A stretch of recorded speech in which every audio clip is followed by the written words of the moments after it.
നാലാം ക്ലാസ്സിലെ പരിസര പഠനം 2023-24 ക്വസ്റ്റ്യൻ പേപ്പറും അതിൻ്റെ ആൻസേഴ്സാണ് ഈ വീഡിയോയിൽ.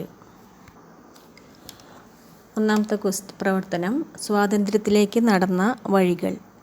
സ്വാതന്ത്ര്യ സമരവുമായി ബന്ധപ്പെട്ട ചിത്രങ്ങളും കുറിപ്പുകളുമാണ് താഴെയുള്ളത്.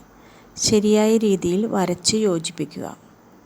ഒന്നാമത്തെ പിക്ചർ ഇന്ത്യൻ സ്വാതന്ത്ര്യ സമരത്തിലെ ശക്തിയുടെ പ്രതീകമാണ് ഉപ്പ് സത്യാഗ്രഹം. രണ്ടാമത്തത് ബ്രിട്ടീഷ് ഗവൺമെൻറ്റുമായി ഒരു തരത്തിലും സഹകരിക്കില്ല, അതാണ്. മൂന്നാമത്തെ പിക്ചർ പഞ്ചാബിലെ ഒറ്റപ്രവേശന മാർഗം മാത്രമുള്ള മൈതാനം.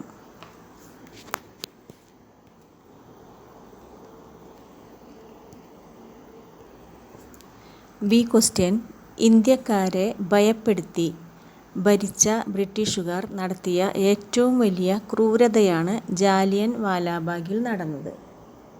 പഞ്ചാബിലെ ആദ്യത്തെ ജാലിയൻ വാലാബാഗ് കൂട്ടക്കൊല, പിന്നെ പഞ്ചാബിലെ അമൃത്സർ 1919 ഏപ്രിൽ 13 പ്രതിഷേധ സമ്മേളനം, കെട്ടിടങ്ങളാൽ ചുറ്റപ്പെട്ട മൈതാനം. മുകളിൽ കൊടുത്ത സൂചനകൾ പ്രയോജനപ്പെടുത്തി ജാലിയൻ വാലാബാഗ് കൂട്ടക്കൊലയെക്കുറിച്ച് ഒരു കുറിപ്പ് തയ്യാറാക്കുക. അപ്പോൾ കുറിപ്പ് തയ്യാറാക്കുമ്പോൾ ആദ്യം തന്നെ അതിൻ്റെ ഹെഡിങ് എഴുതണം. അപ്പോൾ ജാലിയൻ വാലാബാഗ് കൂട്ടക്കൊല അതെഴുതി. അപ്പോൾ തന്നതനുസരിച്ചിട്ട് 1919 ഏപ്രിൽ 13 പഞ്ചാബിലെ അമൃത്സറിൽ ഒരു പ്രതിഷേധ സമ്മേളനം ഉണ്ടായിരുന്നു. അമൃത്സറിലെ ജാലിയൻ വാലാബാഗ് മൈതാനം കെട്ടിടങ്ങളാൽ ചുറ്റപ്പെട്ടതായിരുന്നു. ബ്രിട്ടീഷുകാരുടെ റൗലറ്റ് ആക്ടിനെതിരെയായിരുന്നു പ്രതിഷേധം. പ്രതിഷേധിച്ചവരെ ബ്രിട്ടീഷുകാർ കൂട്ടക്കൊല ചെയ്തു. ഇന്നും ഇന്ത്യയുടെ ചരിത്രത്തിലെ കരിദിനമാണ് ഈ ദിവസം.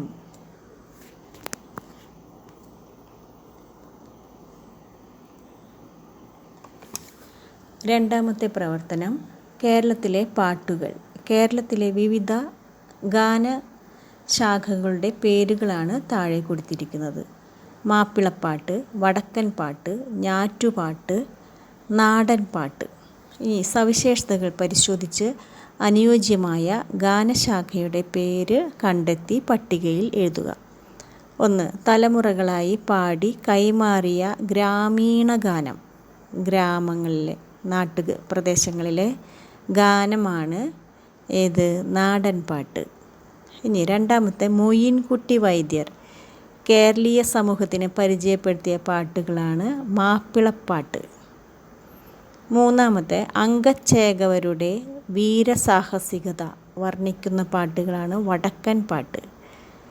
ഇനി ഞാറു നടന്ന തൊഴിലാളികൾ താളത്തിനൊത്ത് പാടുന്ന പാട്ടാണ് ഞാറ്റുപാട്ട്.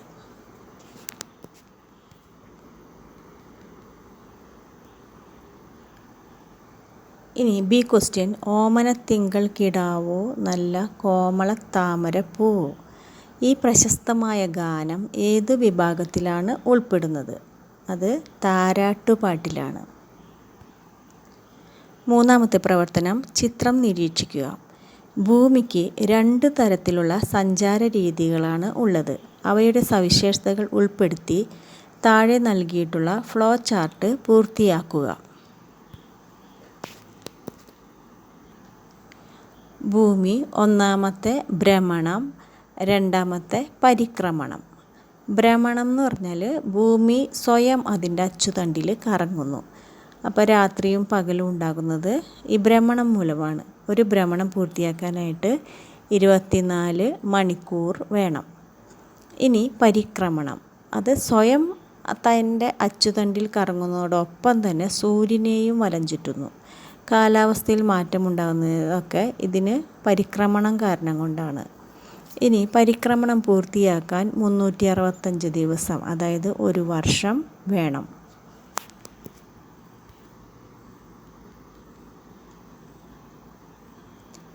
ഇനി ബി ക്വസ്റ്റ്യൻ ശരത്ത് കറുത്ത വാവ് മുതൽ വെളുത്ത വാവ് വരെ രാത്രിയിൽ ചന്ദ്രനെ കാണുന്നത് എങ്ങനെയെന്ന് വരയ്ക്കാൻ ശ്രമിക്കുകയാണ്.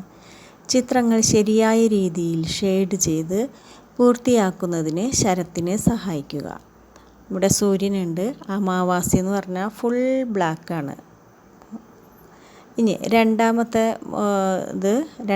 പിക്ചർ കുറച്ച് സൂര്യനഭിമുഖമായി വരുന്നത് സ്ഥലത്ത് കുറച്ച് വെളിച്ചം. പിന്നെ 7-ാം ദിവസം അർദ്ധം വെച്ചാൽ പകുതി ഭാഗം ഷെയ്ഡ് ചെയ്യുക, പിന്നെ കുറച്ച് ഷെയ്ഡ് ചെയ്യുക. പിന്നെ പൗർണമി 14-ാം ദിവസം. ഇനി പ്രവർത്തനം 4.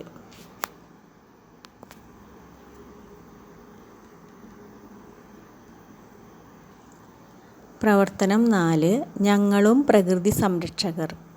പക്ഷികൾ പ്രകൃതിയുടെ സംരക്ഷകർ കൂടിയാണ്. താഴെ കൊടുത്തിട്ടുള്ള ചിത്രങ്ങളിലെ പക്ഷികൾ പരിസ്ഥിതിയെ എങ്ങനെയൊക്കെയാണ് സഹായിക്കുന്നതെന്നും രേഖപ്പെടുത്തുക. ഒന്നാമത്തേത് മൂങ്ങയാണ് അല്ലേ. ഉപദ്രവകാരികളായ എലികളെ കൊല്ലുന്നു, പരിസ്ഥിതി ശുദ്ധീകരണം, കീടനിയന്ത്രണം, ഇതൊക്കെ ഈ പക്ഷി. രണ്ടാമത്തത് കാക്ക. മാലിന്യങ്ങൾ തിന്നുന്നതിനാൽ പരിസരം വൃത്തിയാക്കുന്നു. കാക്കകൾ മരങ്ങളുടെ വിത്തുകൾ വ്യാപിപ്പിക്കുന്നു. മൂന്നാമത്തെ കീടനിയന്ത്രണം, പരിസര ശുദ്ധീകരണം, പിന്നെ വിത്തുകൾ. പക്ഷികൾ പരിസ്ഥിതിയുടെ ഉപകാരികളാണ്. എന്നാൽ ഇന്ന് പല പക്ഷികളുടെയും എണ്ണം കുറഞ്ഞുകൊണ്ടിരിക്കുന്നു. ഇതിനുള്ള കാരണങ്ങൾ എന്തൊക്കെയാണ്? കാരണം ഏതെങ്കിലും 2-3 എഴുതുക. 1 കാട് നശിപ്പിക്കുന്നു, നഗരവൽക്കരണം നടക്കുന്നതിലൂടെ ആവാസ വ്യവസ്ഥ നശിക്കുന്നു. പിന്നെ വായു, വെള്ളം, മണ്ണ്, പൊല്യൂഷൻ തുടങ്ങിയവയിലെ മലിനീകരണം. പിന്നെ കൃഷിയിൽ കീടനാശിനികൾ, പെസ്റ്റിസൈഡുകൾ ഉപയോഗിക്കുന്നു. രാസവസ്തുക്കൾക്കും അത്യധിക ഉപയോഗം, ഇതുവഴി ഭക്ഷണ സ്രോതസ്സുകളുടെ നഷ്ടം. പിന്നെ കാലാവസ്ഥ മാറ്റം മെയിനായിട്ടും ഒരു കാരണമാണ്. പിന്നെ ഭക്ഷണത്തിനും വ്യാപാരത്തിനും വേണ്ടിയിട്ട് ഇവരെ വേട്ടയാടുന്നു.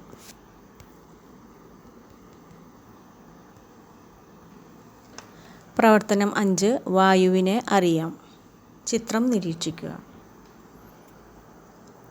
ക്വസ്റ്റ്യൻ വാഹനങ്ങളുടെ ടയറിൽ കാറ്റ് നിറയ്ക്കുന്നതിന് വായുവിൻ്റെ ഏത് സവിശേഷതയാണ് പ്രയോജനപ്പെടുത്തുന്നത്? താഴെ കൊടുത്തിരിക്കുന്നവയിൽ നിന്ന് ശരിയായ ഉത്തരം കണ്ടെത്തി എഴുതുക. ഉത്തരം വായുവിന് ഭാരം ഉയർത്താനുള്ള കഴിവുണ്ട്.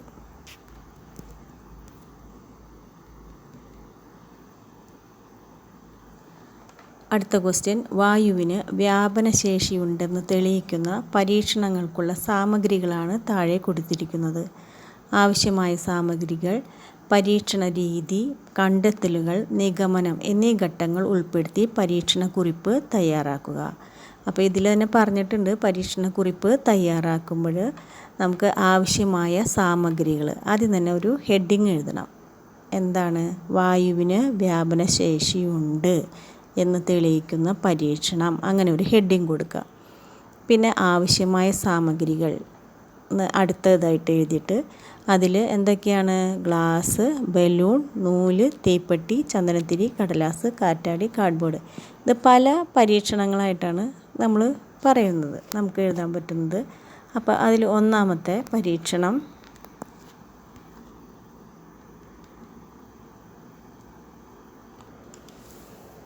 കണ്ട, ഒരു തീപ്പെട്ടി കൊണ്ട് ചന്ദനത്തിരി കത്തിച്ച് അതിൻ്റെ പുക ഒരു ഗ്ലാസ്സിലേക്ക് ശേഖരിച്ച് കാർഡ്ബോർഡ് കൊണ്ട് അടച്ചു വയ്ക്കുക. ഇനി കാർഡ്ബോർഡ് ഉയർത്തുക.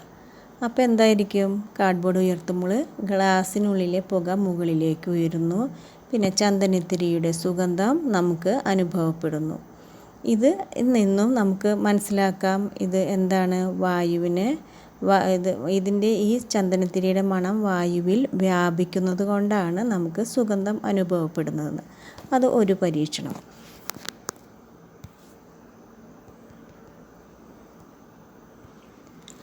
ഇതുപോലെ അടുത്തത് കീർത്തനയുടെ വിദ്യാലയത്തിൻ്റെ രേഖാചിത്രമാണ് ചുവടെ നൽകിയിരിക്കുന്നത്.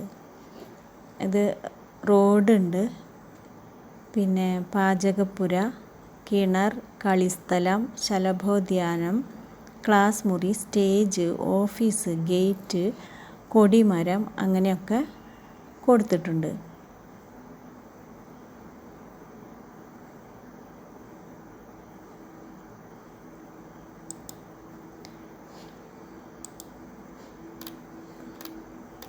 ഇതിൽ രേഖാചിത്രം പരിശോധിച്ച് സൂചികയുടെ അടിസ്ഥാനത്തിൽ താഴെ കൊടുത്തിരിക്കുന്ന ചോദ്യങ്ങളുടെ ഉത്തരങ്ങൾ കണ്ടെത്തി എഴുതുക. സ്കൂളിൻ്റെ ഏത് ദിശയിലൂടെയാണ് റോഡ് കടന്നു പോകുന്നത്? തെക്ക് ഭാഗത്തോടെയാണ് അല്ലേ? സൗത്ത്, തെക്ക്. ഓഫീസിൻ്റെ പടിഞ്ഞാറ് ദിശയിൽ കാണുന്നതെന്ത്? ഓഫീസിൻ്റെ പടിഞ്ഞാറ് ദിശയിൽ കാണുന്നത് പ്ലേ ഗ്രൗണ്ടാണ്, മൈതാനം. മൂന്നാമത്തെ, ക്ലാസ് മുറിയുടെ ഏത് ദിശയിലാണ് ശലഭോദ്യാനം വരുന്നത്? അത് പടിഞ്ഞാറ് തന്നെ. ഇനി സ്റ്റേജിൻ്റെ ഏത് ദിശയിലാണ് കിണർ സ്ഥിതി ചെയ്യുന്നത്?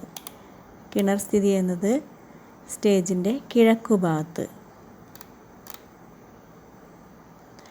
ഇനി ക്ലാസ് മുറിയുടെ തെക്ക് വശത്തായും ഓഫീസിന് പടിഞ്ഞാറ് വശത്തായും വരുന്ന രീതിയിൽ കൊടിമരം അടയാളപ്പെടുത്തുക. ഫ്ലാഗ് പോസ്റ്റ്, അപ്പോൾ അത് കൊടിമരം നമ്മൾ അടയാളപ്പെടുത്തിയിട്ടുണ്ട്.